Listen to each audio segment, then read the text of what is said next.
السلام عليكم ورحمة الله وبركاته. إن الحمد لله نحمده ونستعينه ونستغفره ونعوذ بالله من شرور أنفسنا ومن سيئات أعمالنا.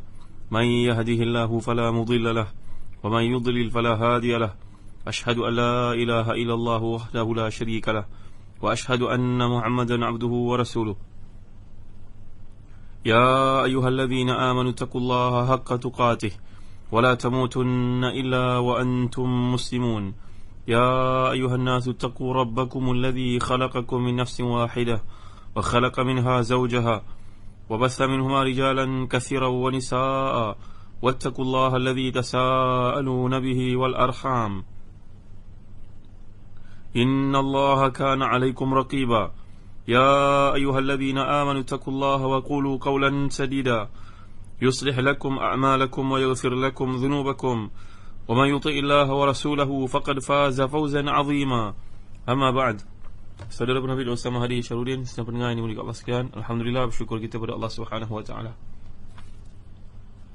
Kita menyambung kali kuliah tafsir kita menerusi surah Al-Ahqaf dan telah pun menjangkau kepada ayat yang ke-6 yang berikutnya daripada surah yang mulia ini, itu firman Allah Subhanahu wa taala, A'udzu billahi minasyaitonir rajim. وَإِذَا حُشِرَ النَّاسُ وَكَانُوا لَهُمْ أَعْدَاءً وَكَانُوا بِعِبَادَتِهِمْ كَافِرِينَ. وَإِذَا حُشِرَ النَّاسُ كَانُوا لَهُمْ أَعْدَاءً وَكَانُوا بِعِبَادَتِهِمْ كَافِرِينَ. وَإِذَا تُتْلَى عَلَيْهِمْ آيَاتُنَا بَيِّنَاتٍ قَالَ الَّذِينَ كَفَرُوا لِلْحَقِّ لَمَّا جَاءَهُمْ هَذَا سِحْرٌ مُبِينٌ. صدق الله العظيم. Dan apabila manusia dikumpulkan nescaya mereka terhadap mereka menjadi musuh-musuh dan mereka berkaitan dengan pemujaan mereka berlepas diri. Dan apabila dibacakan kepada mereka ayat-ayat kami yang nyata hingga berkatalah mereka, iaitu orang-orang yang ingkar terhadap kebenaran, ketika ia datang kepada mereka, ini adalah sihir yang nyata. Ikhwati fillah, para pendengar yang dirahmati dan dikasihi Allah sekalian, dalam ayat yang ke-7 ini kalau kita perhatikan menerusi Quran Waqaf dan Ibtidah seperti yang dicadangkan oleh Tan Sri Hasan Azhari, Tan Sri Datuk Hasan Azhari, bahawa berhentinya nafas kita tidak cukup, kita boleh berhenti pada wa idza tutla alaihim ayatuna bayyinatin qala alladhina kafaru lilhaqq, boleh berhenti di situ. Kemudian ambil semula qala alladhina kafaru lilhaqqi lamma ja'ahum hadha sihrun mubin. Itu kaedah berhenti yang betul. Dan ambil semula daripada qala alladhina kafaru lilhaqqi lamma ja'ahum hadha sihrun mubin. Kerana bantuan atau panduan wakaf dengan huruf ha, dengan huruf jin, dengan huruf mim kadang-kadang tidak mencukupi bagi mereka yang mengalami nafas pendek. Maka ayat yang panjang ini perlu kita tahu tempat berhentinya yang betul agar tidak tersilap, agar tidak dilanat oleh Quranul Karim kerana pembacaan yang tidak sempurna itu. Jadi dalam ayat lalu kita telah bincangkan golongan kafir yang mengambil patung berhala sebagai Tuhan sembahan ini akan menghadapi kekecewaan pada hari kiamat, kerana yang disembah itu tidak akan dapat memberi sebarang manfaat kepada mereka. Man la yastajibu lahu ila yaumil qiyamati wa hum an du'aihim ghafilun. Patung berhala ini tidak akan dapat memberi manfaat kepada mereka. Mereka yang lalai sebenarnya mengambil patung berhala tersebut sebagai Tuhan untuk disembah. Jadi ayat yang lalu menerangkan kepada kita tentang ketidakmampuan sembahan-sembahan patung-patung itu untuk memperkenankan permohonan sampailah ke hari kiamat.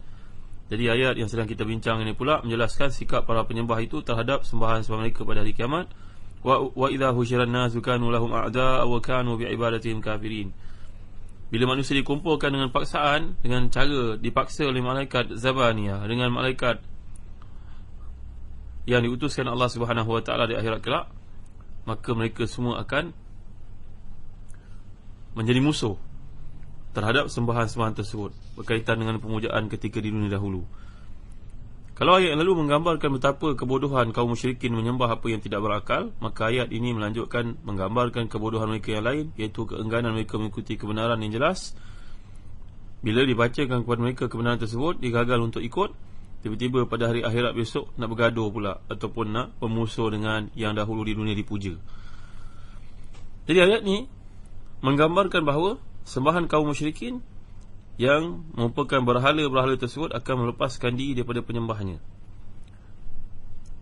Jadi seolah-olah Allah telah menganugerahkan kepada patung-patung berhala ni kemampuan untuk berbicara sebagaimana Allah SWT menganugerahkan kepada manusia dalam kehidupan dunia kemampuan berbicara dalam bentuk lidah dan sebagainya.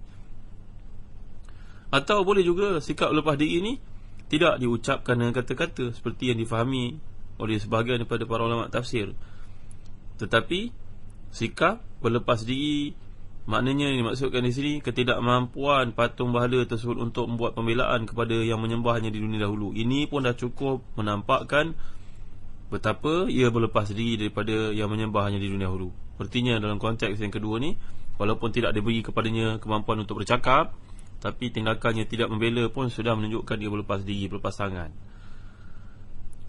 Ikhwati fillah, para pendengar yang dirahmati dan dikasihi Allah sekalian. Kemudian datang ayat yang ke-8, am yaquluna iftara qul in iftaraituhu fala tamlikuna li minallahi syai'a wa a'lamu bima tufiduna fihi kafa bihi shahidan baini wa bainakum wa huwal ghafurur rahim. Dalam ayat yang ke-8 ni Allah gambarkan bahkan mereka mengatakan dia Muhammad telah mengada-ngadakan Al-Quran itu. Katakanlah, jika aku mengada-ngadakannya, maka kamu tidak mempunyai kuasa sedikit pun untuk mempertahankan aku dari azab Allah SWT itu.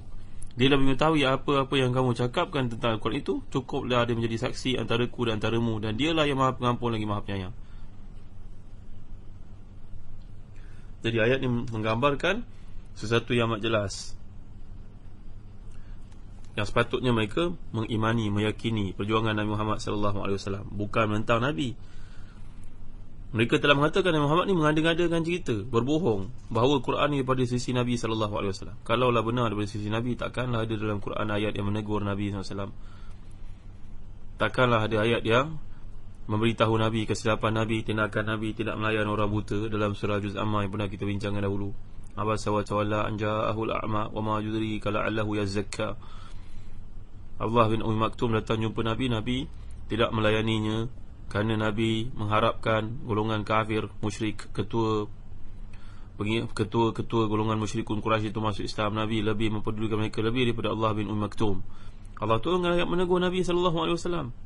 Dulu dalam surah Al-Kahfi kita baca ayat bila Nabi menjanjikan kepada golongan kafir Yahudi, Ahlul Kitab, bahawa akan datang ayat penjelasan terhadap soalan ditanya, yas'alunaka 'anir ruh, bertanya tentang ruh. Nabi jawab, esok insya-Allah, esok akan datang wahyu. Nabi tak katakan perkataan insya-Allah. Lalu Allah tegur Nabi, wala taqulanna li syai'in inni fa'ilun dhalika ghadan illa ayyasha Allah wadhkur rabbaka idza nasit. Takkanlah ada ayat tu terputus turunnya dalam beberapa tempoh kemudian baru turun balik semula, menunjukkan bahawa bukan rekaan Nabi. Kalau rekaan Nabi, Nabi sebut esok akan ada jawapannya, tentulah besok ada jawapan. Tapi ternyata tidak ada. Ialah bukti yang kuat untuk mengatakan bahawa Quran bukannya ciptaan Nabi Muhammad SAW. Dalam kuliah lalu kita telah lihat sanggahan-sanggahan, cabaran-cabaran yang dikemukakan oleh Quran dalam 5 ayat, menyuruh musyrikun, kalaulah ia daripada sisi manusia yang kamu dakwa Muhammad mereka ciptanya, maka kamu buatlah seumpamanya. Ternyata tidak boleh. Jadi apa lagi yang nak dibawa kepada musyrikun ini? Mereka telah pun memahami, mengetahui dengan hati mereka sendiri kebenaran Quran, tapi masih lagi gagal untuk mengikuti, bahkan menyerang Nabi SAW habis-habisan. Jadi tuan-tuan yang hati dan dikasihi sekalian, di sini Allah menggambarkan, kalaulah aku mengadakan satu benda daripada sisiku, tentulah aku dah lama kena hukuman daripada Allah Subhanahu Wa Taala. Kafa bihi shahidan baini wa bainakum wa huwal ghafurur rahim. Qul in iftaraituhu fala tamlikuna li minallahi syai'a wa a'lamu bima tufiduna fihi. Kalau aku mereka cipta, tentulah Allah SWT akan kenakan kepadaku sesuatu tindakan. Kalau aku pandai-pandai dalam tempoh 23 tahun yang aku membawa Islam, 13 tahun bersama dengan kamu di Mekah, tentulah dah lama aku kena hukuman daripada Allah Subhanahu Wa Taala. Tuan dan rahmati dan dikasihi Allah sekalian, dulu kita pernah belajar bila Allah gambarkan dalam surah Al-Haqqah, walau taqawwala alaina ba'd al-aqawil la akhadna minhu bil yamin thumma laqata'na minhu al-watin fama minkum min ahadin anhu hajizin. Seandainya Muhammad mengadakan sebagian perkataan atas nama kami, nescaya benar-benar kami akan pegang dia pada tangan kanannya, kemudian kami potong urat tali jantungnya. Maka sekali-kali tidak ada seorang pun dengan kamu yang dapat menghalang kami daripada pemotongan urat nadi itu. Dulu kita dah bincang hari ini soal Haqqah. Nabi tidak akan memandai-mandai mengadakan sesuatu, tapi ini bagi menegaskan bahawa memang tidak benar sama sekali Nabi SAW mengada-ngadakan satu perkara. Tuan-tuan rahmati dan dikasihi Allah sekalian, ini adalah satu jaminan daripada Allah Subhanahu Wa Taala, bukan daripada sesiapa pun. Itu juga kita lihat sebagai contohnya dalam ayat yang lain, bila Allah gambarkan, qul inni la yujirani minallahi ahadun wa lan ajida min dunihi multahada. Sungguhnya sekali-kali tidak ada seorang pun dapat melindungiku daripada azab Allah, dan sekali-kali tidak akan memperoleh tempat perlindungan daripadanya illa balaghan minallahi wa risalati. Akan tapi aku hanya menyampaikan peringatan daripada Allah dan risalahnya. Aku tidak pandai-pandai mengada-ngadakan satu perkara tanpa keizinan daripada Allah Subhanahu Wa Taala. Kalau aku berdusta atas apa yang aku sampaikan, aku membuat-buat satu benda yang Allah tidak utuskan, tentu dia akan menyiksaku sekeras-kerasnya. Tidak ada seorang pun di muka bumi dapat menolongku daripada siksa Allah Subhanahu Wa Taala. Kalian ke orang lain ke, tidak akan dapat siapa pun melindungiku.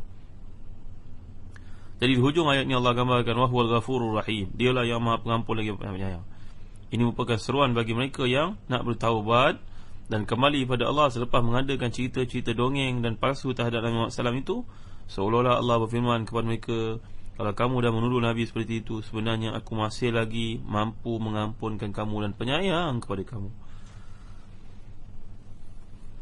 Ini tuan, selagi juga dengan ayat daripada surah Al-Furqan ayat 5 hingga 6. A'udzu billahi minasy syaithanir rajim.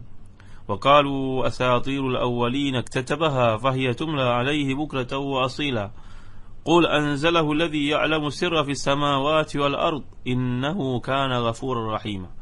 Dan mereka berkata, dongengan-dongengan orang terdahulu dimintanya supaya dituliskan, dibacakan dongengan itu kepadanya setiap pagi dan petang. Katakanlah, Al-Quran itu diturunkan oleh Allah yang Maha mengetahui segala rahsia di langit dan bumi. Sungguhnya dialah yang Maha Pengampun lagi Maha Penyayang.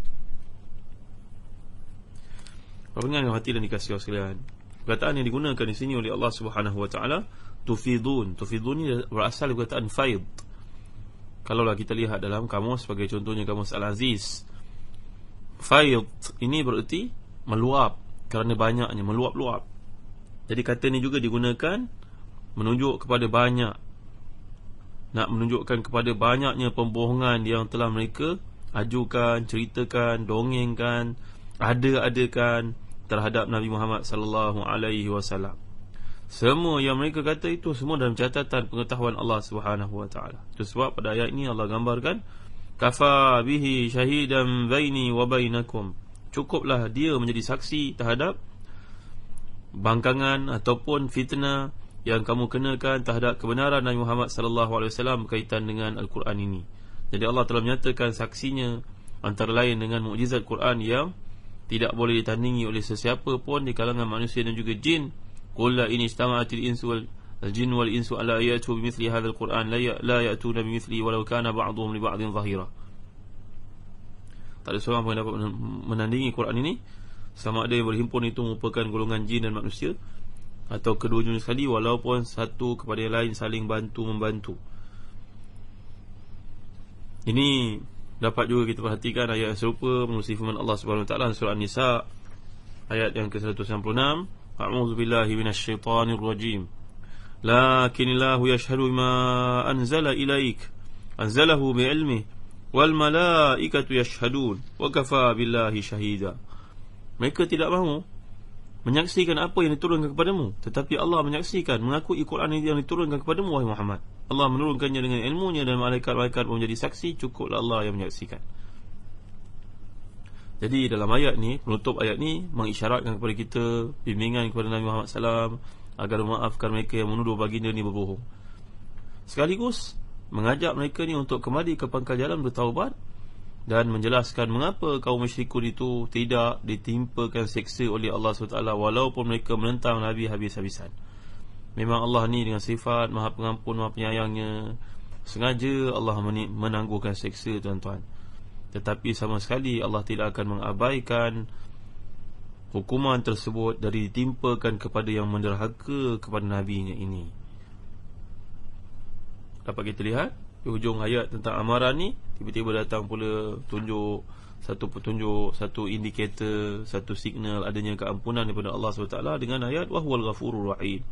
Walaupun pada awalnya Allah SWT murka, Allah SWT sangat marah kepada perbuatan jahat mereka, mengada-ngadakan bohongan kepada Nabi Muhammad SAW, tetapi di hujung tetap Allah mengingatkan Allah Maha Pengampun lagi Maha Penyayang, dan pengampunannya, kasih sayangnya melebihi segala-galanya, ayo bertaubatlah kepadanya. Seolah itulah mesej yang dikemukakan kepada golongan Quraisy dan kepada kita yang turut berdosa dalam banyak perkara. InsyaAllah kita akan sambung pada ayat yang ke-9 dalam kuliah akan datang. Moga Allah memberi kefahaman kepada kita kekuatan untuk mengamalkan tuntutan ini. Ianya bukan turun kepada golongan sebelum kita semata-mata, tetapi kepada kita lebih penting lagi. Allahu a'lam wa sallallahu ala sayyidina Muhammad wa ala alihi wa sahbihi wa baraka wa sallam. Walhamdulillahi rabbil alamin. Wa barakallahu fikum. Wassalamualaikum warahmatullahi wabarakatuh.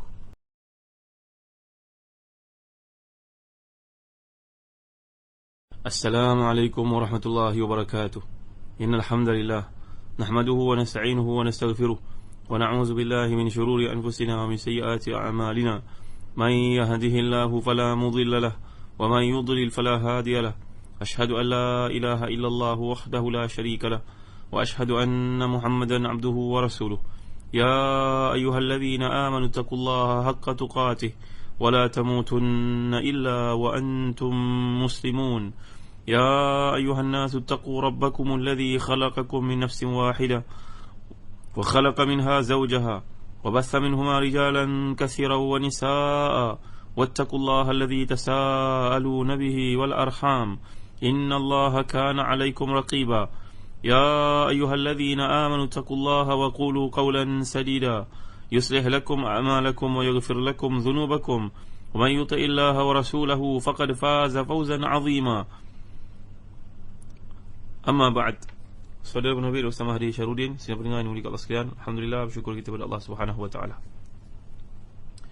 Nyambung kembali menerusi surah Al-Ahqaf pada ayat yang ke-9, iaitu firman Allah Subhanahu wa taala, A'udzu billahi minasyaitonir rajim. Qul ma kuntu bid'an minar rusuli wa ma adri ma yuf'alu bi wala bikum in attabi'u illa ma yuha ilayya wa ma ana illa nadhirun mubin. Sadaqallahul azim. Katakanlah, aku bukanlah rasul yang pertama di antara rasul-rasul, dan aku tidak mengetahui apa yang akan diperbuat kepadaku, dan tidak pula terhadapmu. Aku tidak lain hanyalah mengikuti apa yang diwahyukan kepadaku, dan aku tidak lain hanyalah merupakan seorang peringatan, pemberi peringatan yang menjelaskan. Ikhwati fillah, para pendengar yang dirahmati dan dikasihi Allah sekalian, ayat ini menceritakan tentang perjuangan Nabi Muhammad SAW yang kini dinafikan oleh golongan musyrikun. Mereka merasakan seolah-olah Nabi Muhammad SAW yang merupakan rasul yang pertama diutuskan oleh Allah Subhanahu wa taala. Maka dengan sebab itu mereka mempertikaikan, sejauh mana kebenaranmu wahai Muhammad, seolah macam pelik, padahal sebelum itu mereka sedia mengetahui tempat-tempat yang pernah dibinasakan oleh Allah Subhanahu wa taala, sama Rubu' al-Khali yang pernah menimpa kaum Nabi Hud, Madain Saleh, begitu juga di Laut Mati, begitu juga di kawasan piramid di Mesir. Semua mereka mengetahui perkara ini, tapi nampaknya mereka berbagai-bagai bangkangan terhadap Nabi Muhammad SAW. Lantas Allah mengajar Nabi SAW untuk menjelaskan, aku bukan rasul yang pertama. Aku bukan rasul yang pertama diturunkan ke dunia, tapi sebelumku sudah ramai para rasul. Aku dengan syariat aku bawa bukanlah satu benda yang baru, yang tak pernah dibawa dalam syariat Nabi-Nabi sebelum ini. Aku bukanlah orang yang pertama membawa risalah Allah, sehingga perlu kamu menekan, menganiaya, mengingkari, memerangi aku.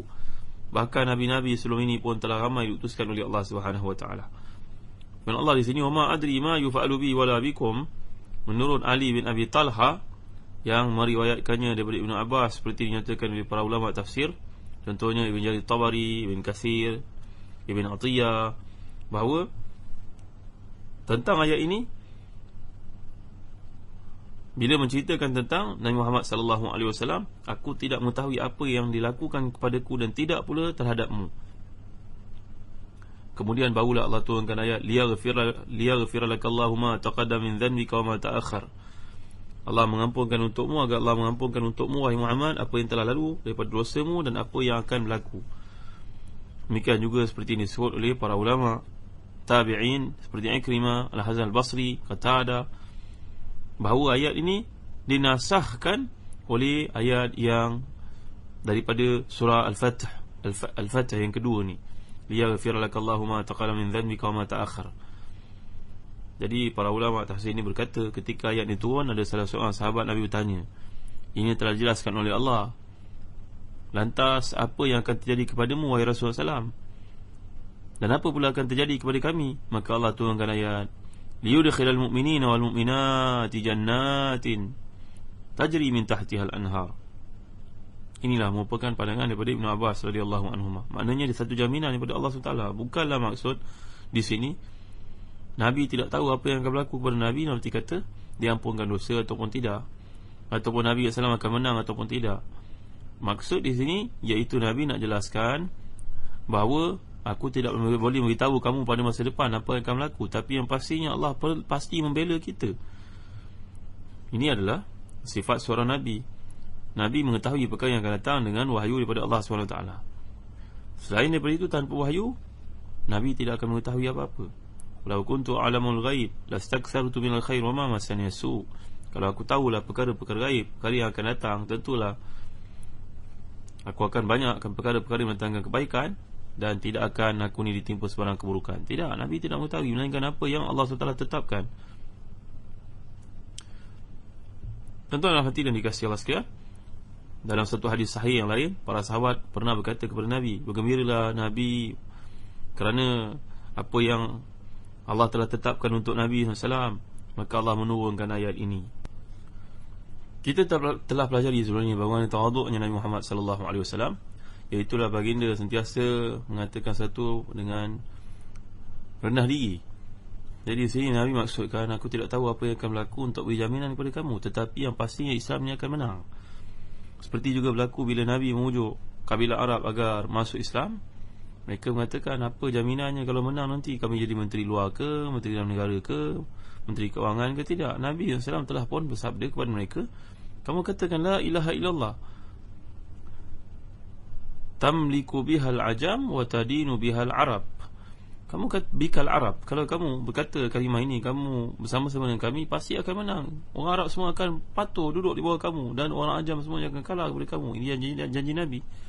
Nabi tidak berkata lebih daripada itu, tuan-tuan rahmati dan dikasihi Allah sekalian. Berkaitan dengan perkara ini juga ada satu hadis sahih yang lain, riwayat Imam Ahmad daripada Kharijah bin Zaid bin Thabit dari Ummul Ala, salah seorang daripada sahabiyah di kalangan Ansariyah. Dia berkata kepada Kharijah, termasuk perempuan yang pernah, wanita ni pernah berbayar kepada Nabi Muhammad SAW ketika orang-orang Ansar mengadakan undian. Siapakah di kalangan mereka di antara orang-orang muhajirin yang akan ditampung oleh mereka bila akan dibela oleh mereka, akan dilayan oleh mereka? Ni orang muhajirin datang ke Madinah dalam keadaan selai sepinggang di kalangan mereka. Maka siapakah akan menjaga, akan dipersaudarakan? Maka Uthman bin Maz'un segera menyiapkan tempat tinggal untuk orang muhajirin yang tidak ada rumah ni. Setelah berapa lama Uthman bin Maz'un, selepas itu tiba-tiba beliau pun tiba sakit. Kami pun merawatnya sampai dalam meninggal dunia. Lalu kami pun mengkafankannya dengan pakaian-pakaian miliknya. Kemudian Rasulullah pun datang menziarahi Uthman bin Maz'un, sahabat yang pertama mati syahid, sahabat yang pertama mati di kalangan sahabat-sahabat Nabi di Madinah. Seorang yang banyak perjuangannya untuk Islam mati. Maka Ummul Ala berkata, semoga Allah merahmatimu wahai Abu Sa'ib. Abu Sa'ib ni adalah gelaran kepada Uthman bin Maz'un, sahabat yang pertama mati di Madinah ini, bahawa aku bersaksi Allah pasti memuliakanmu. Ni kata Ummul Ala. Dia berkata demikian dengan penuh yakin. Rasulullah bertanya kepada Ummul Ala, ma yudriki anna Allah akramahu. Wahai Ummul Ala, kamu berkata apa yang, adakah kamu tahu apa ada di sisi Allah? Nabi tanya kepada Ummul Ala, bagaimana kamu tahu Allah telah muliakannya? Tuan-tuan dan hati dan dikasihi Allah sekalian, demi ayah dan ibuku yang menjadi tebusannya, aku pun tidak tahu. Jawab Ummul Ala. Lalu Nabi telah pun bersabda, amma huwa faqad ja'ahul yaqin min rabbi wa inni la arju lahul khaira wallahi ma adri wa ana rasulullah ma yuf'alu bi. Jadi bila Ummul Ala mengatakan dia telah ditempatkan tempat orang yang mulia di sisi Allah SWT, kedudukan tinggi, mendapat keampunan, Nabi menegur, mana kau tahu wahai Ummul Ala? Ni Nabi nak jelaskan. Kisah ini menjelaskan kepada kita lebih lanjut kata-kata Nabi SAW di sini yang diabadikan oleh Allah SWT. Wa ma adri ma yuf'alu bi wala bikum. Aku pun tidak tahu apa yang akan berlaku kepada aku, walaupun yang pastinya jaminan Allah menjagaku, tapi aku tak tahu apa yang akan berlaku selepas ini. Jadi Nabi menegur Ummul Ala, jangan pandai-pandai mengatakan tentang seseorang yang kamu tidak tahu kedudukannya di mana di alam barzakh ataupun di akhirat. Ini pun menjadi pengajaran kepada kita, tuan-tuan. Kita pergi menyembahyangkan jenazah, dia tanya, apa pandangan kamu tentang mayat ini? Kita tak kenal pun, kita sembahyang jenazah saja bersama. Baik, kita pun jawab baik. Pasal dapat wang RM5 ni, tuan-tuan. Jangan, tuan-tuan, jangan mana-mana mengatakan benda yang kita tidak tahu, sampai perkara tersebut ditegur oleh Nabi SAW. Tapi kalau kita memang tahu latar belakang si mati ni merupakan seorang yang saleh, maka jawab baik. Kalau kita tahu dia seorang yang fasik, tak payah jawab lah, tuan-tuan, diam je. Tak payahlah mana-mandai kita nak meminta syafaat, soalnya urusan akhirat ni macam dalam genggaman kita pula. Kita tak boleh memberi persaksian palsu, tuan-tuan yang dimuliakan Allah sekalian. Jadi Ummul Ala berkata, demi Allah aku tidak melebihkannya. Selepas itu aku tidak berani lagi mentazkiyah. Tazkiyah ni maknanya mengatakan seseorang itu mendapat kemuliaan di sisi Allah selepas Nabi menegur aku. Aku tak berani dah cakap orang fulan ni baik, dapat kedudukan tinggi di sisi Allah, dapat kemuliaan. Tak, aku tidak akan berkata lagi selepas itu. Tuan-tuan dimuliakan sekalian, aku rasa sedih bila Nabi menanyakan kepada aku apa kau tahu kedudukannya di sisi Allah. Aku rasa sedih sangat dengan soalan itu, kerana Utsman bin Affan merupakan seorang yang sangat saleh, yang sangat baik. Aku pun tidur. Dalam tidur aku melihat Utsman bin Affan ini memasuki satu tempat yang diberikan Allah SWT di situ mata air yang mengalir, sungai yang indah, suasana yang permai, hebat. Aku pun jumpa dengan Rasulullah SAW dan beritahu mimpiku itu kepada baginda SAW. Nabi telah bersabda, zaki amalu, itulah buah amalan si Utsman bin Affan. Maknanya Nabi mengiktiraf kedudukan Utsman bin Affan. Walaupun dalam hadis pertama Nabi menegur, tapi teguran Nabi itu untuk kita ambil pengajaran di sebaliknya. Jangan pandai-pandai kita mengatakan seorang itu dalam syurga, seorang itu dalam neraka. Kita tidak ada hak seperti itu, tuan-tuan. Semuanya di sisi Nabi SAW. Dalam hadis yang lain riwayat Bukhari, lafaz yang digunakan, ma adri wa ana Rasulullah ma yuf'alu bih. Nabi menegur Ummul Ala. Nabi bersabda, aku sendiri pun seorang Rasulullah, aku pun tak tahu di mana kedudukannya, maka janganlah ada di kalangan kamu yang pandai-pandai mengatakan fulan dalam syurga, fulan dalam neraka. Jadi riwayat-riwayat ini, tuan-tuan, ataupun yang sama dengannya, boleh kita lihat dalam kitab kita tafsir berkaitan dengan peristiwa tersebut. Tapi tak dinafikan ada di kalangan para sahabat yang telah pun jelas disebut Nabi SAW sebagai ahli syurga. Itu tidak dinafikan, itu wahyu daripada Allah SWT. Seperti 10 orang sahabat yang kita pun sedia maklum namanya, Abu Bakar, Umar, Uthman, Ali, Sa'ad, Abdul Rahman bin Auf, Talha bin Ubaidillah, Zubair bin Awam, Abu Ubaidah al-Jarrah, Sa'id bin Zaid. Mereka ni merupakan sahabat-sahabat yang jelas masuk syurga dalam pemberitahuan Nabi SAW. Lagi Nabi telah jelaskan Ibnu Salam, Abdullah bin Salam, Al-Ghumaysyah. Al-Ghumaysyah ni merupakan ibu kepada Anas bin Malik radhiyallahu anhu. Ni Ghumaysyah namanya, Ghumaysyah binti Milhan. Juga Nabi telah jelaskan masuk syurga. Bilal bin Rabah, Suraqah bin Malik, Abdullah bin Amr bin Haram, ayah kepada Jabir bin Abdullah. Dan kemudian 70 penghafaz Al-Quran yang terbunuh dalam peristiwa Bi'ul Ma'unah. Juga yang jelas Nabi nyatakan masuk syurga Zaid bin Harithah, Ja'far bin Abi Talib, Abdullah bin Rawaha dan lain-lain. Jadi ini merupakan satu nas yang telah ditentukan Nabi SAW. Ini tidak ada perdebatan padanya, tak ada syak padanya. Tapi selain itu, janganlah mana-mandai di kalangan kita mengatakan melihat orang mati, dia ni ahli syurga lah. Kita boleh kata dia punya amalan yang kami mohon kepada Allah agar dia jadi ahli syurga, kerana amalannya amalan saleh. Jadi tuan-tuan yang rahmati dan dikasihi sekalian, ini yang berkaitan dengan ayat. Aku pun tidak tahu apa yang akan berlaku di hadapanku, semuanya dalam ilmu Allah SWT. In attabi'u illa ma yuha ilai. Aku tidak lain hanyalah mengikuti apa yang telah diwahyukan oleh Allah kepadaku. Aku hanya mengikuti wahyu yang telah ditetapkan Allah kepadaku. Wa ma ana illa nadhirun mubin. Aku tidak lain hanyalah seorang pemberi peringatan yang menjelaskan, iaitu peringatan yang jelas. Maksudnya di sini perkara yang sangat mudah bagi orang memiliki akal fikiran untuk mengikutinya. Ini adalah tuan-tuan yang rahmati dan dikasihi sekalian, penjelasan para ulama tafsir tentang ayat yang merupakan satu bentuk hujah Nabi SAW kepada golongan musyrikun yang merasakan seolah-olah macam Nabi ni seorang manusia yang buat pada kali pertama diutuskan Allah SWT, lantaran tidak layak untuk diikuti, seolah-olah benda itu benda yang baru, padahal sebelum Nabi Muhammad SAW sendiri pun telah diutuskan ramai para rasul yang bawa syariat, yang semuanya mengajak kepada tauhid. Perkataan bid'ah ni tuan-tuan yang rahmati ni dikasih Allah sekalian, bid'ah diambil perkataan abda'. Abda' ni ada banyak maksud. Tuan-tuan melihat dalam kamus, contohnya kamus Al-Farid, antara lain perkataan abda'a yubdi'u ibda', maksudnya rosak. Ataupun boleh juga merujuk kepada ciptaan baru yang tidak ada contoh sebelum itu, satu benda baru yang tidak pernah dilakukan sebelumnya, satu apa kita nak panggil ni, karya kreatif, karya yang inovatif, karya yang tak pernah orang membuat sepertinya. Tapi kalau di sudut istilah agama, istilah syarak, bid'ah ni maksud aktiviti keagamaan yang tidak ada dasarnya daripada Quran dan juga sunnah. Ialah satu yang dibuat atas dorongan hawa nafsu. Jadi lawan kepada bid'ah ini adalah sunnah, satu yang diamalkan Nabi Muhammad SAW, yang wajar diikuti dan diteladani. Bincangan tentang bab ini adalah panjang tuan-tuan yang mulia sekalian. Jadi yang dimaksudkan di sini bukanlah Nabi Muhammad ni orang yang pertama diutuskan sebagai Nabi yang membawa wahyu, tapi dah ramai manusia lain yang sebelumnya juga mendapat pangkat tersebut. Jadi ayat ini ditujukan kepada golongan Yahudi dan juga Nasara yang menolak kenabian Nabi Muhammad SAW, padahal mereka tahu bahawa Allah SWT pernah berikan wahyu kepada manusia sebelum baginda sallallahu alaihi wasallam, seperti Nabi Musa dan Nabi Isa dan Nabi-Nabi yang lain. Jadi insyaAllah kita akan bincangkan pada ayat yang ke-10 dalam kuliah akan datang, bagaimana Allah SWT menceritakan seorang yang dimuliakan olehnya.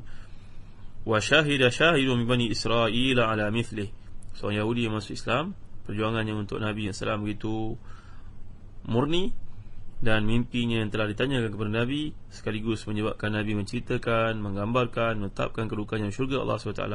Inilah Ibn Salam.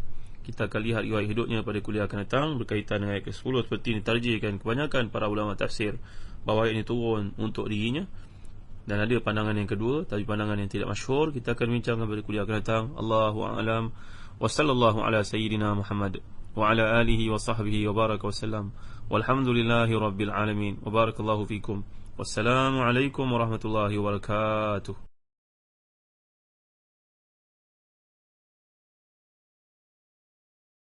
Assalamualaikum warahmatullahi wabarakatuh. Innal hamdalillah nahmaduhu wa nasta'inuhu wa nastaghfiruh wa na'udzu billahi min shururi anfusina wa min sayyiati a'malina. Man yahdihillahu fala mudilla lahu wa man yudlil fala hadiya lahu. Ashhadu an la ilaha illallah wahdahu la sharika lahu wa ashhadu anna Muhammadan abduhu wa rasuluh. Ya ayyuhalladzina amanu taqullaha haqqa tuqatih wa la tamutunna illa wa antum muslimun.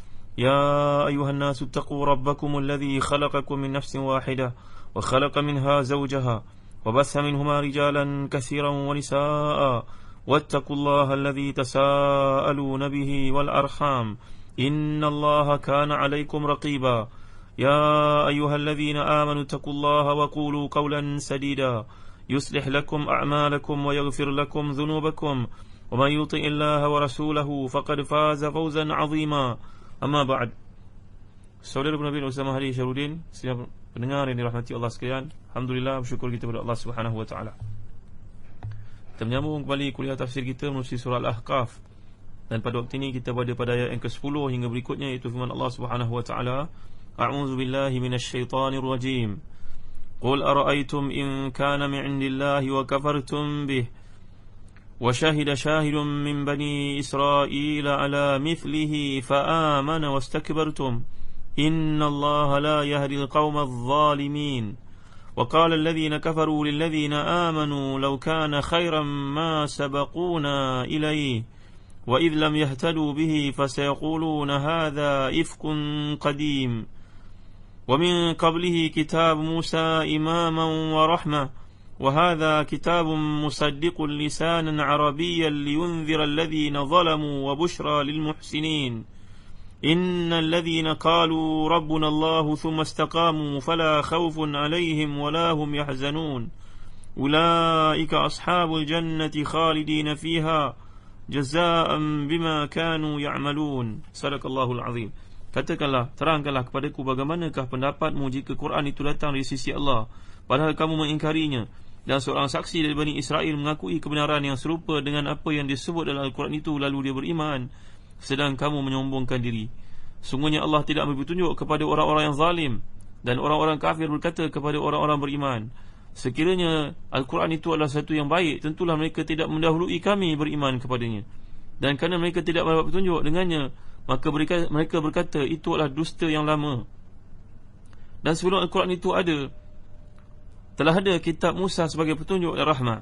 Dan ini Al-Quran adalah kitab yang membenarkannya dalam bahasa Arab untuk memberi peringatan kepada orang-orang yang zalim dan memberi kabar gembira kepada orang yang berbuat baik. Sungguhnya orang-orang yang mengatakan Rabb kami adalah Allah, kemudian mereka tetap istiqamah, maka tidaklah ada kebimbangan terhadap mereka, dan mereka pula tidak akan berduka cita. Mereka itulah penghuni-penghuni syurga, mereka kekal dalamnya sebagai balasan atas apa yang telah mereka kerjakan. Muslim-muslimat yang dirahmati dan dikasihi Allah sekalian, Allah sengaja berfirman di sini qul, yang maksud katakanlah wahai Muhammad kepada orang-orang musyrik dan orang-orang kafir terhadap Al-Quran, ara'aitum in kana min indillahi wa kafartum bih.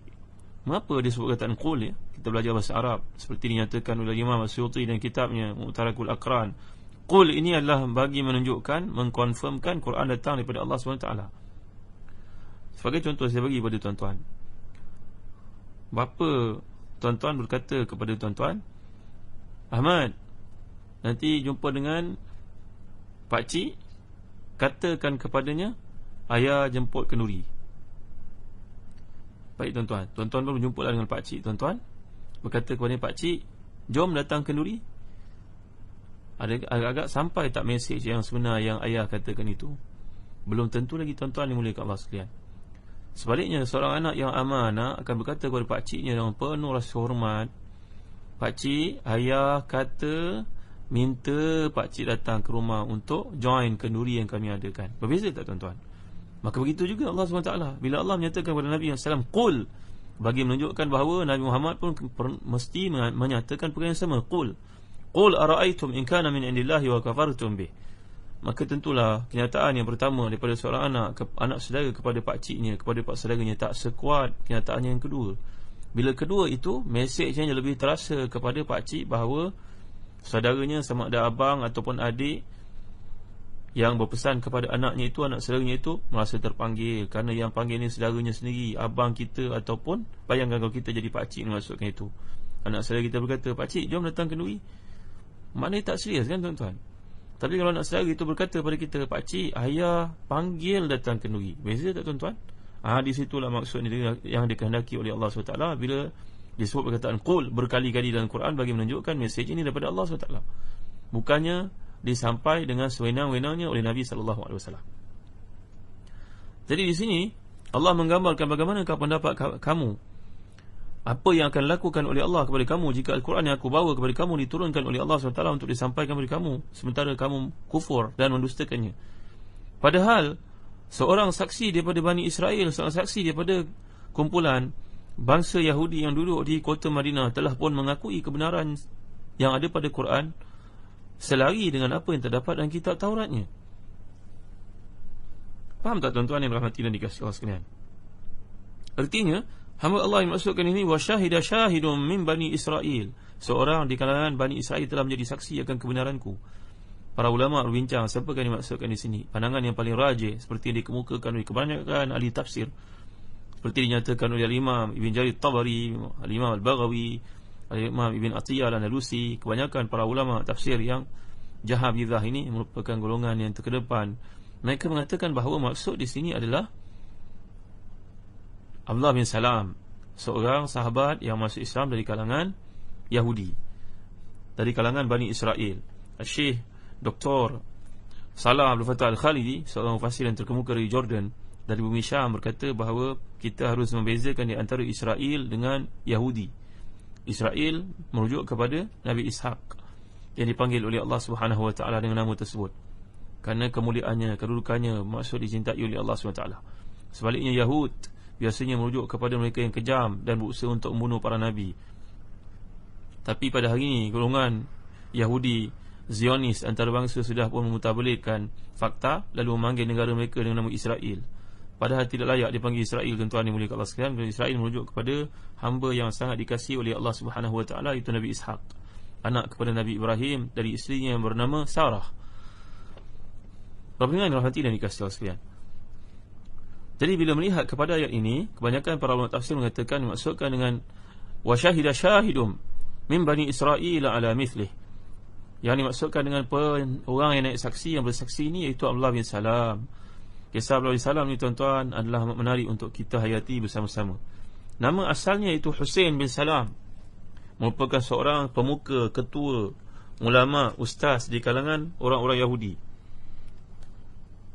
Dia duduk di kota Madinah ni, dan orang-orang Yahudi amat memuja, mengagung-agungkannya kerana kesalehannya. Seorang yang terkenal dengan takwa, saleh, dan seorang yang benar dalam kata-katanya. Hidupnya tenang sahaja.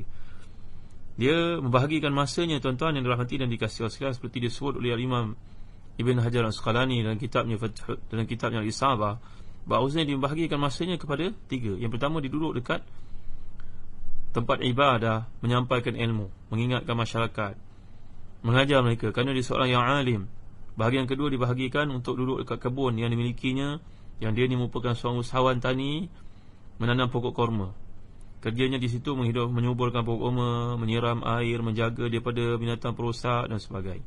Yang ketiga, dia ni membaca kitab Taurat, mengkaji, tafaqquh fid din. Pembahagian masanya, tuan-tuan yang mulia kat sekalian. Lihat, ini pembahagian orang yang hakim, orang yang bijaksana. Sebab tuan-tuan dalam hati dan dikasihi Allah sekalian, orang ulama, orang yang saleh, yang ikhlas ni kadang-kadang takut nak tambah tanggungjawab dalam hidupnya. Dia tahu memiliki seorang isteri itu amat berat tanggungjawab atas dirinya, maka dia tidak sanggup fikir mencari yang kedua, kerana nanti lagi banyak tanggungjawab. Ini masing-masing menjaga berfikir lah, tuan-tuan. Tak bolehlah kita sentuh panjang, nanti ada orang yang memarahi atau tak seronok dengan apa yang dikatakan ini. Seorang yang tidak minat politik, kalau masuk politik jadi beban, maknanya bertambah dalam peruntukan kehidupan waktunya kepada bahagian yang keempat nanti. Itu juga seorang yang menambah kerja-kerja yang lain, maka portion hidupnya, perbahagiannya akan bertambah lagi. Macam Husain bin Salam ini, nampaknya dia tidak suka dalam bidang yang lain. Dia hanya membahagikan hidupnya pada 3. Hidup dalam alam pertanian, hidup membaca kitab Taurat, hidup menyampaikan ilmu dalam keluarga dan kepada masyarakat. Ini pembahagian masanya. Dia mencari-cari, membaca kitab Taurat, mencari, menunggu kedatangan Nabi yang disebut dalam kitab Taurat ini. Dan alangkah gembiranya beliau bila dia mendengar kedatangan Nabi Muhammad SAW ke Yathrib. Dan dia nak menduga manusia ini apakah benar-benar dia seorang Nabi seperti yang dinyatakan dalam kitab Taurat yang telah dibaca terlebih dahulu. Dia seorang yang dihormati, tuan-tuan rahmati dan dikasihi Allah sekalian. Bagaimana Husain bin Salam ini bila mendengar kedatangan Nabi SAW, membaca namanya, nasabnya, sifat-sifatnya, zamannya.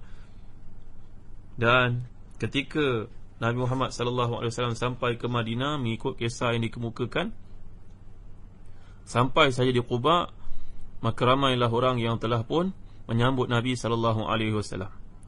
Maka melompatlah Husain bin Salam ini, yang asal namanya sebelum ditukarkan Nabi menjadi Abdullah. Dia bekerja, dan di sisinya ada makciknya yang sudah pun tua, bernama Khalidah bintil Harith.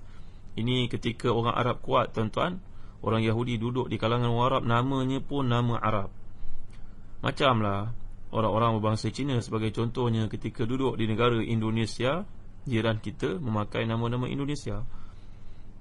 Bila sesuatu bangsa itu kuat, maka yang lain akan mengikutinya. Ini bangsa Amerika kuat, United Kingdom kuat, Britain kuat, maka nama semua orang ambil nama-nama dari sana. Semuanya menjadi serba-serbi ikutan. Maka begitulah orang-orang Yahudi satu masa dahulu ketika bergaul dengan orang-orang Arab, mereka memakai nama-nama Arab. Bila dengar sahaja Husain bin Salam mengucapkan Allahu Akbar, satu kalimah yang ganjil, yang cenderung kepada Islam, maka makciknya marah. Wahai Husain, apa kau kata ni? Khayyabakallah, Allah hina kamu. Apa kamu sebut perkataan orang Islam seperti ini? Maka muslim-musliman inilah hati dan dikasihi Allah sekalian, berkatalah Abdullah bin Salam, wahai Husain bin Salam, kepada makciknya, wahai makcik, sebenarnya ini merupakan seorang manusia yang dijanjikan untuk menjadi Nabi oleh Allah SWT. Maka hendaklah kita pergi lihat dekat bagaimana keadaan dirinya. Saya memahami sifat-sifatnya seperti yang telah saya kaji dalam kitab Taurat. Maka tuan-tuan yang rahmati dan dikasihi sekalian, bila sampai sahaja Nabi SAW ke Madinah, maka Nabi menyampaikan satu kalimah yang sangat mulia, tuan-tuan, yang telah pun memujuk hati semua yang ada di Madinah yang belum Islam untuk menghayati dan akhirnya masuk Islam berbondong-bondong, tuan-tuan. Ini pentingnya kita berkata kalimah yang baik, tuan-tuan. Kalimah yang baik ni ada energi. Cakap pada anak-anak kita kalimah yang baik. Jangan kata perkataan yang keji kepadanya, tuan-tuan. Ada saya terangkan dalam buku bertajuk Anakku Hebat, Anakku Saleh, bagaimana powernya ayat kita kepada anak-anak. Bayangkan seorang ibu yang melihat anaknya melakukan satu perkara yang sia-sia, maka si ibu akan mengatakan, "Nak, kamu ni memang akan gagal dalam periksaan. Kamu tidak memahami perjuangan kami. Kamu tidak faham bagaimana besarnya tanggungjawab yang telah kami mainkan untuk kamu jaya, nak." Ini adalah kata-kata yang bahaya, tuan-tuan. Kalau kita bercakap benda yang tidak elok pada anak-anak, takut menjadi doa. Kan baik kalau seorang ibu melihat anaknya suka bermain, berkata, "Nak, ibu tahu kamu akan jadi seorang usahawan permainan, nak. Tapi buat masa sekarang janganlah niat berat sangat, sebab kamu akan periksaan penting. Lakukan periksaan, hadapi dengan baik. Ulang kaji dahulu, nanti kamu habis periksaan, ibu belikan kamu mainan yang kamu kehendaki, agar kamu menjadi seorang usahawan permainan daripada kecil.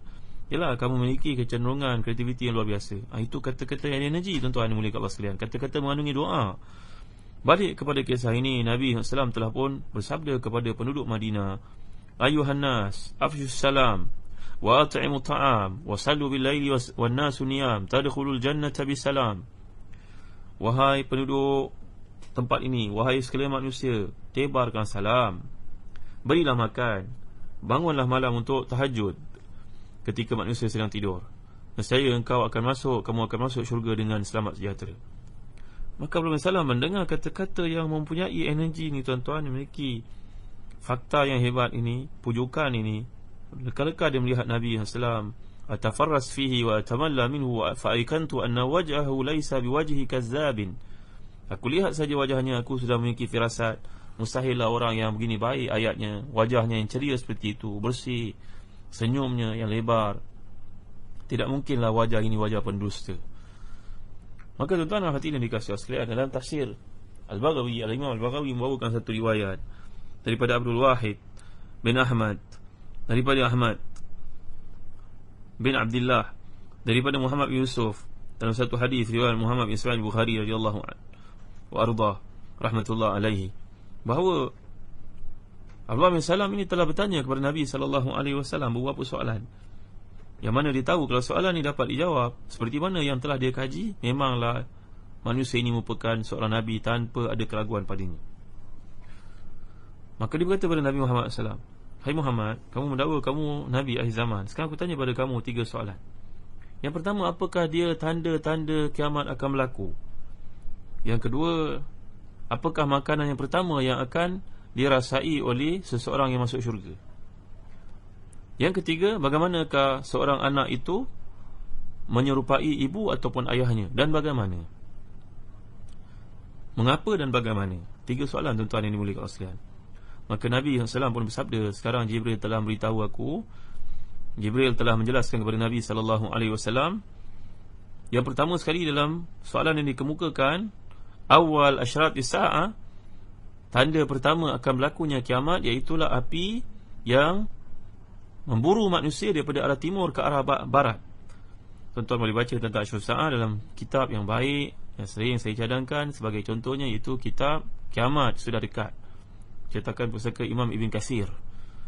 Satu kajian yang begitu mendalam, huraian yang hebat oleh mereka yang sedang buat masters, postgrad. Kajiannya, susunan hadisnya sangat menarik. Kisah Imam Mahdi, kisah Dajjal, kisah binatang yang keluar daripada bumi, kisah api yang keluar daripada bumi, kisah berbagai perkara, asyratus sa'ah as-saghirah dengan asyratus sa'ah al-kabirah, tanda yang besar, tanda yang kecil.